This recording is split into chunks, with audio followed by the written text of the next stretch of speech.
اعوذ باللہ من الشیطان الرجیم بسم اللہ الرحمن الرحیم حسین منی و انا من الحسین احب اللہ من احب حسینا۔ ناظرین کرام، یہ ہمارا شہید انسانیت کیوز پروگرام کا 15واں دن ہے۔ آج میں آپ کو خوش آمدید کہتا ہوں۔ آج ہم دوسرے باب کے آخری صفحات کا مطالعہ مکمل کریں گے اور دیکھیں گے کہ رسول اللہ صلی اللہ علیہ وآلہ وسلم نے کس طرح عملی طور پر معاشرے سے تکبر کا خاتمہ کیا اور قرآن نے فضیلت کا کیا معیار مقرر کیا۔ کمیونٹی پول لائیو ہو چکا ہے، ویڈیو کو دھیان سے سنیں۔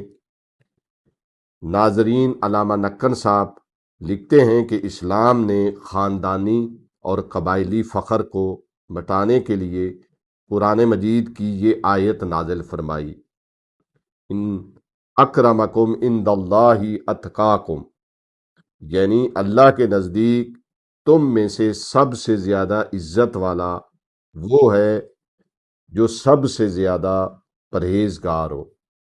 رسول خدا صلی اللہ علیہ وآلہ وسلم نے اس کا عملی نمونہ اس طرح پیش کیا کہ آپ نے ایک حبشی غلام جناب بلال کو وہ مقام دیا کہ جب قریش کے بعض لوگ ان کے رنگ و نسل کی وجہ سے ناک بھون چڑھا رہے تھے تو آپ نے حضرت بلال رضی اللہ عنہ کو حکم دیا کہ وہ کعبے کی چھت پہ کھڑے ہو کے اذان دے۔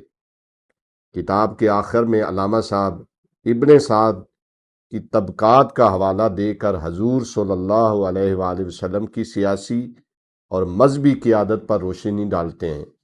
وہ لکھتے ہیں کہ مسلمانوں کے ہاں سیاسی حکومت اور مذہبی قیادت الگ الگ نہیں ہے۔ ایسا نہیں ہے کہ سیاست الگ ہے اور مذہب الگ ہے۔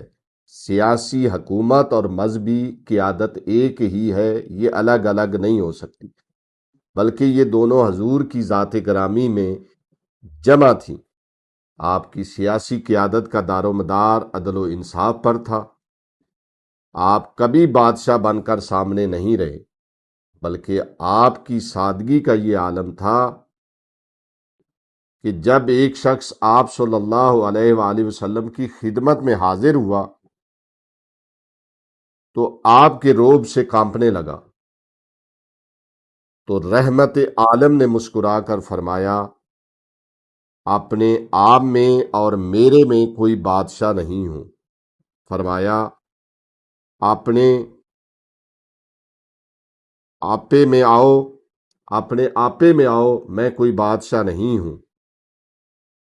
جیسے رسول خدا نے یہ فرمایا کہ میں تو قریش کے ایک ایسی عام خاتون کا بیٹا ہوں جو سوکھا ہوا گوشت ابال کر کھایا کرتی تھی۔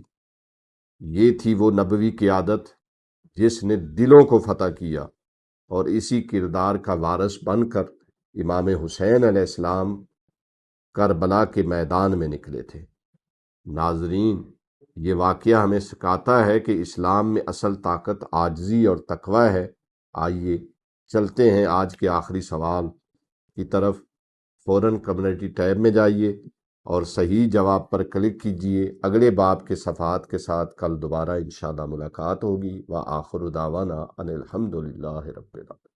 ہماری گزارش ہے کہ ہمارے فیس بک، یوٹیوب اور انسٹاگرام کے تمام پیجز کو لائک کریں، شیئر کریں اور سبسکرائب کریں۔ آپ کی حوصلہ افزائی ہمارے لیے قیمتی سرمایہ ہے۔ شکریہ۔